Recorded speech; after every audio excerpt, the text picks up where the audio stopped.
So my condition is Marfan syndrome. Essentially, it's a condition of the heart.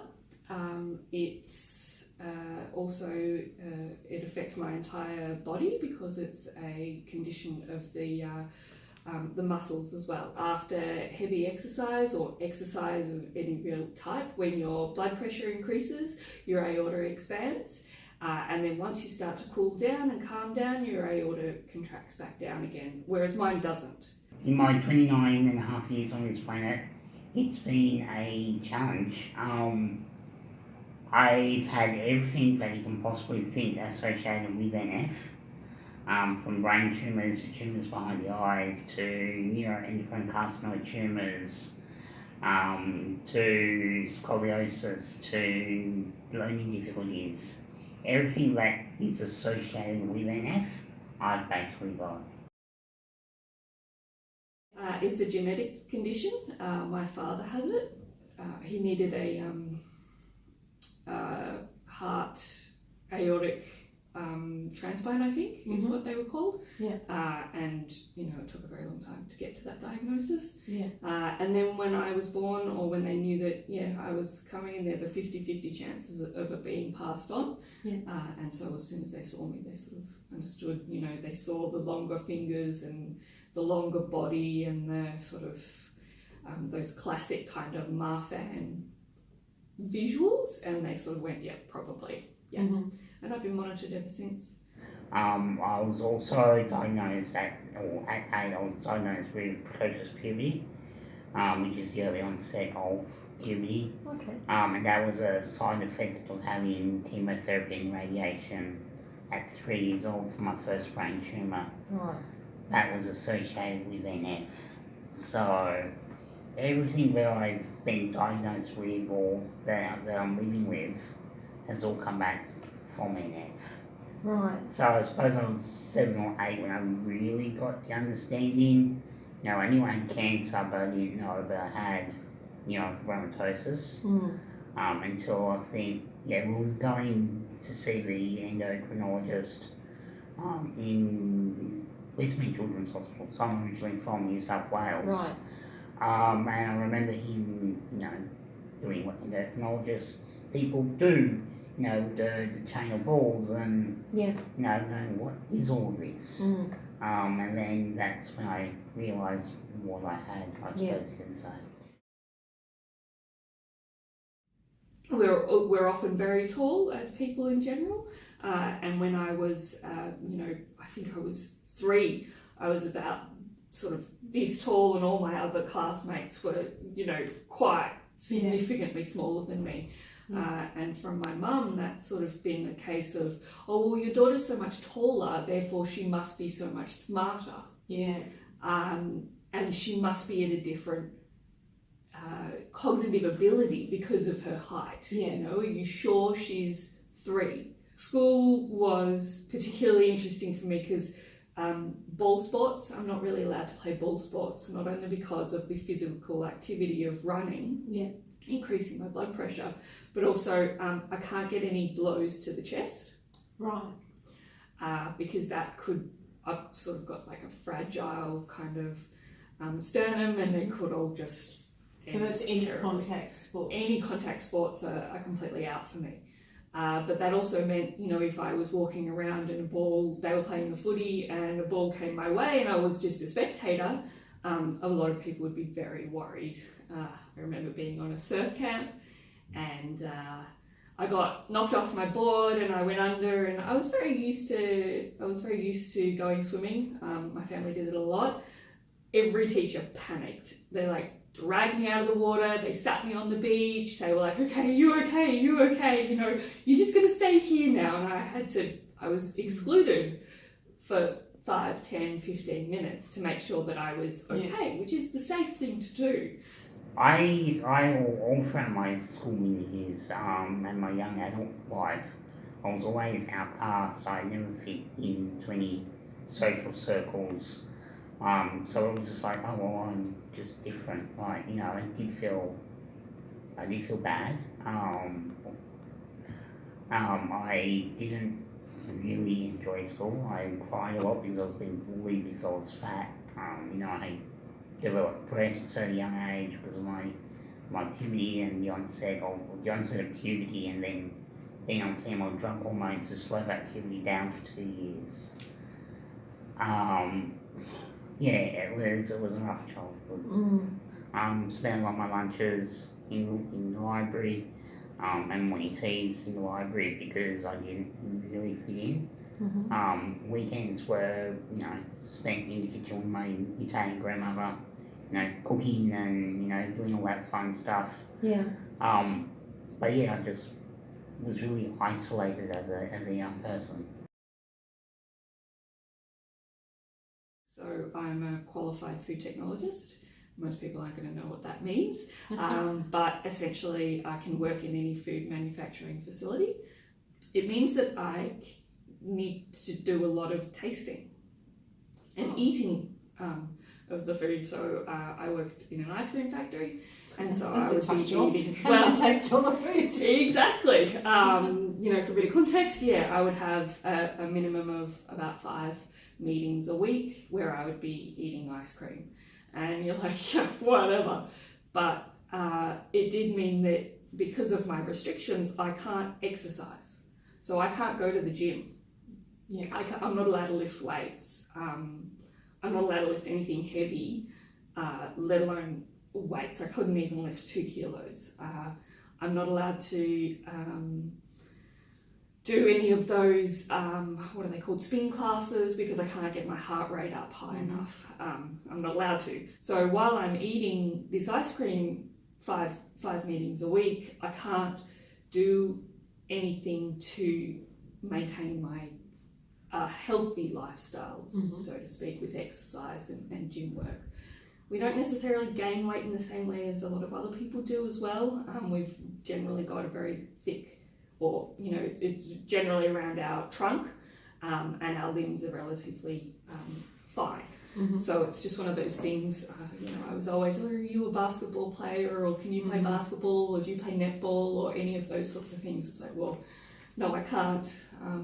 No contact sports. When I was growing up with my friends, they all understood. Yeah.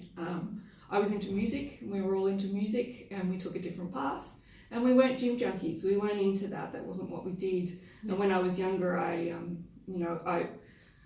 it was much easier to control my weight. It wasn't a thing for me when I was younger. But now, social gatherings, when you're at a workplace such as we were, and everybody wanted to look after their health, they'd be going to the gym, or they'd be going for walks, or they'd be going for a run at lunchtime. And I just have to say, thank you very much for the invitation, but no thank you. Oh, come on. It's like, actually, no, I legitimately, I'm not allowed to go for a run. Yeah.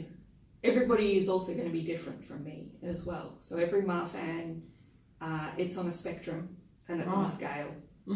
I believe that I've probably got a very mild case, or sort of on the lower end. It's quite random. You end up with, you can have a whole lot of varying issues. I don't have any major issues with my heart, for instance. That's going really well. I think the most obvious thing is my glasses. So a lot of Marfans can get dislocated lenses. Again, that can happen just by a ball hitting the head, and dislocating your lenses. But there can be a lot of other things with teeth, with back problems, all those sorts of things. I just found out that my brain tumour that I had disordered, devolved 6 years ago, has grown back. So it doesn't get easier, although they say it gets easier. You just go, alright, we've done this before, let's do it again. I have, as I said earlier, I've got my self-care mechanisms where I go for a walk, or I take time out to just be with nature or be by myself. And I do a lot of writing. I do a lot of blog writing. I do a lot of therapeutic writing and talking to friends. It's not worthwhile to bottle it up. Talk to your friends, talk to your family. I don't have any family here in Melbourne, but I've got what my mum likes to call my logical family, like my built family, that I rely on.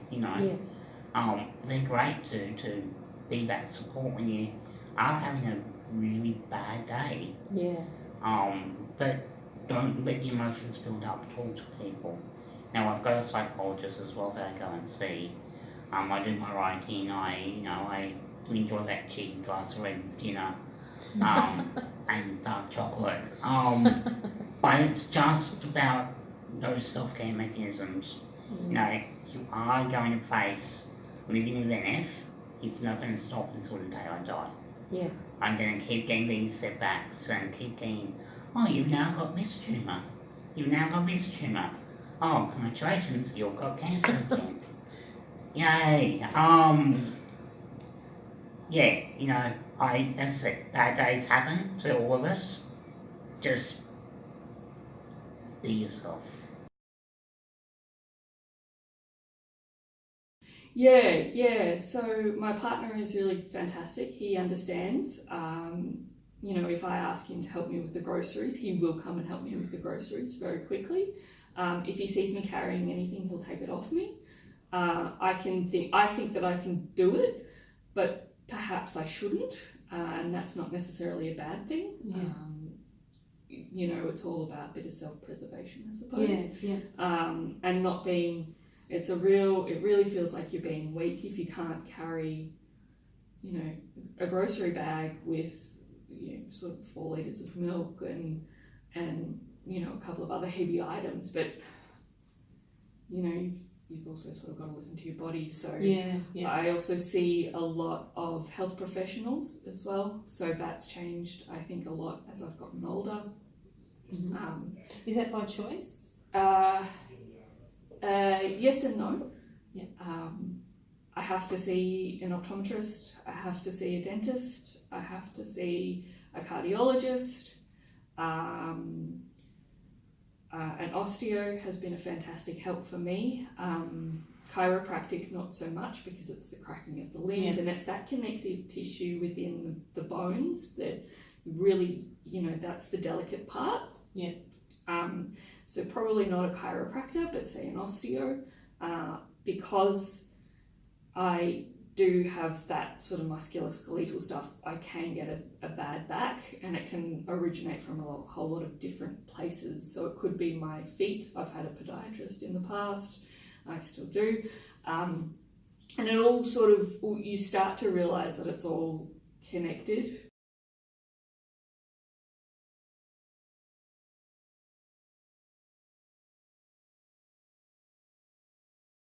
It's going to be a challenge living with something like NF, because you don't know what your child's going to develop. You know, like chest size, you know, all of these things, tumours behind the eye, painful cysts in your body that you have to get removed.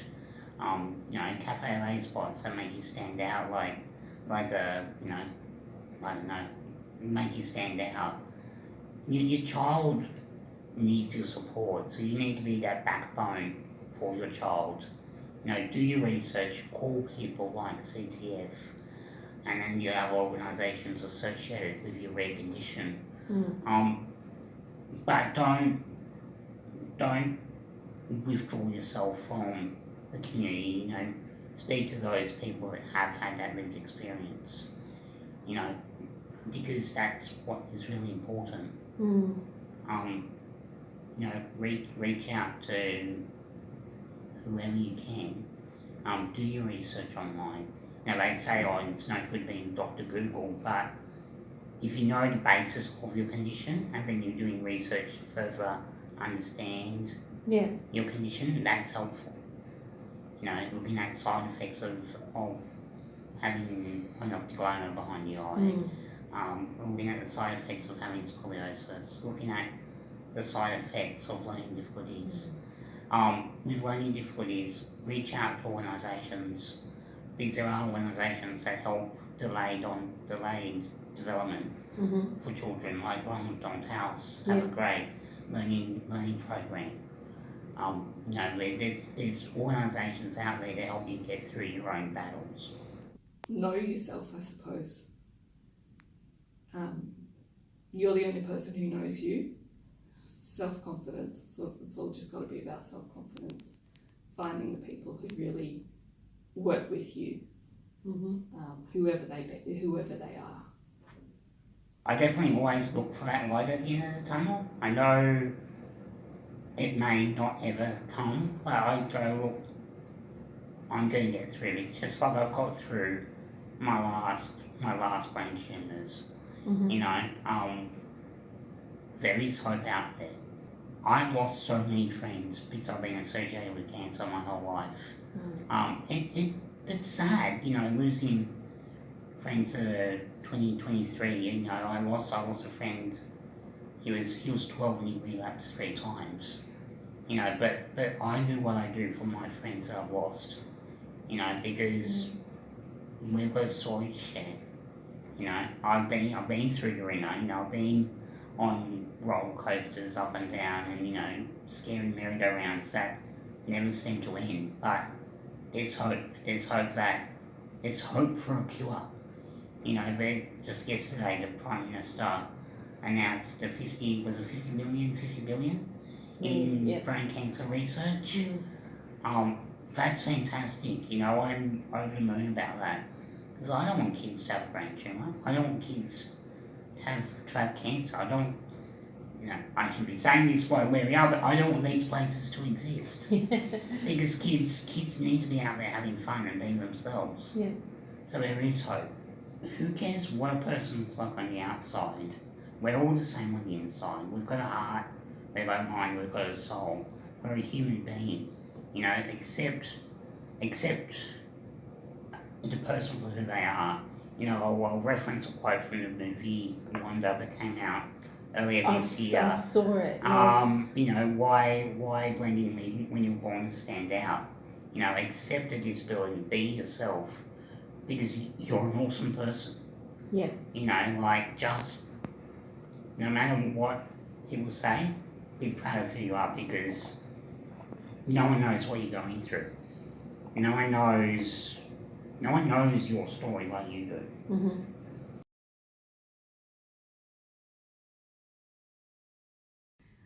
Different? Having everybody in one place would be amazing. Or your health professionals. Yeah. So I could, you know, book a day of just seeing everybody. That would be amazing. So I could see the doctor, the dentist, the optometrist, the osteopath, the cardiologist, and so that they could all understand where I'm up to as well. So that I guess it's probably about information sharing, I would say. Yeah. For instance, if I have been admitted to hospital because of severe back pain. Yeah. And all the health professionals, they did what they needed to do.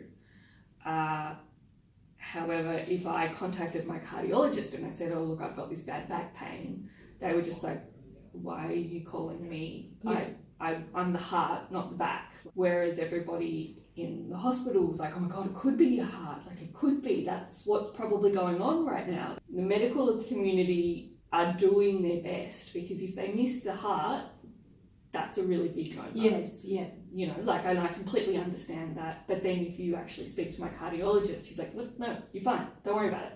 And that's where, you know, I am my own advocate, but then I've got to do a lot of running around, and I've got to call the cardiologist, and I've got to call him, and I've got to, you know, make an appointment, and then I've got to go and get an echo, and then I've got to, you know, confirm that it isn't that way. Or they've got to put me in an MRI, which is taking up valuable resources for somebody that doesn't need it. I've heard a story where I can't remember where it was. It was earlier this week, but, you know, someone was going, oh, the guy sounded, you know, like he was on drugs. He could have had a speech impediment. Yeah. You know, don't stereotype someone because that's what you know. You know, don't go, oh, that person doesn't know anything because they've got cerebral palsy, or, you know. To the employers out there, employ people with disabilities, because they are amazing people. You know.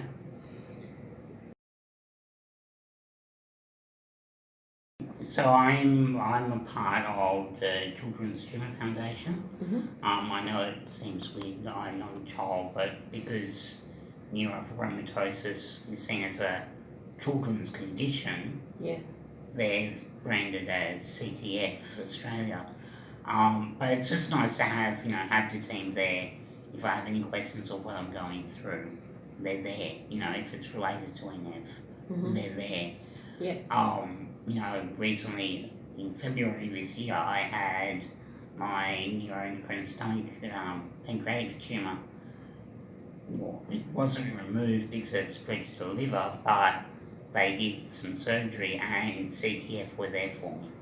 They came and saw me in hospital and going, how are you going, Although I am 29, you still need that support because neurofibromatosis doesn't go away when you're 18. It's there with you for your whole life, whether you like it or not, it's there. For me, it's my parents, it's my partner, it's my brother and my family, some of my friends, but most of my life it's just been my family. We've been the advocates for me, and I've been the advocate for me. I probably know more about it now than my mum does, but when I was much younger, she had to know everything about me, and my dad as well. It helps as well that my dad has it as well, so we all have that kind of context and that understanding. I've had some back problems in the past, and I don't know if that's particularly common with Marfan syndrome. And by that I mean, everybody knows about the heart and the eyes and dislocation of the eyes and stuff, but I'm not sure if something really exists about back problems. Yeah. And I don't know who to ask about that. I don't know how to get extra, like, oh yeah, no, I have had that, or yes, I've lived with this sort of chronic pain, or and you hear other people that like, I've had back pain for 35 years or 40 years, and you're like, oh god, that's terrible, like that's really So bad. is it difficult to find, other than your dad, is it difficult to find peers that you can talk to about, are they having those issues, or? Pretty much, yeah. It could just be because I haven't gone looking for peers.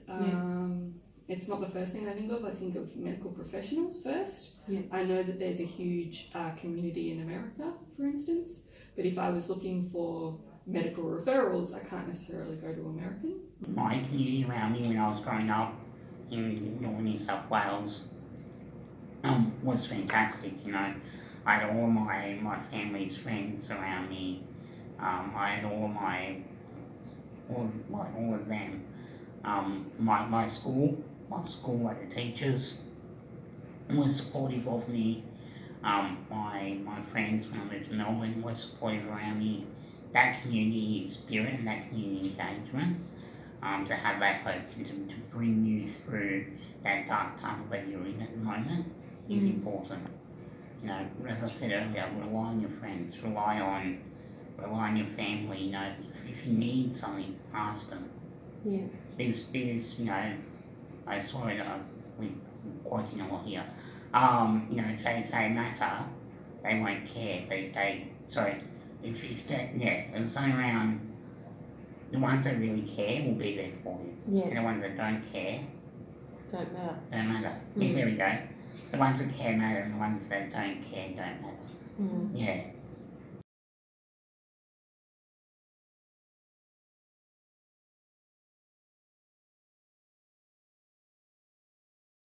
If there could be a database for Marfan specific practitioners, that would be amazing. Treat the patient as a patient. So treat the patient as Eamon. Don't treat Eamon and his mum as number 1, 2, 3. Because there's so much more that, can be given to Eamon rather than a number. So many times I go into medical institutions, and I just get the same old story, and it's just like, yeah, I know this, and I know we've got to follow policies and procedures, but be friendly to the person. Don't treat them as if they're just a number. Or just a condition. Yeah. It's Eamon who has, an amazing outlook on life, who has this job that that's moved to Melbourne, I'm not Eamon who has neurofibromatosis, or Eamon that has a disability. There's so much more to any person. I use the analogy when I do my public speaking as a tree. So although any person is a normal tree, but then the branches tell their story, and the branches of those branches tell stories. There's so much more to a person than just the trunk of the tree.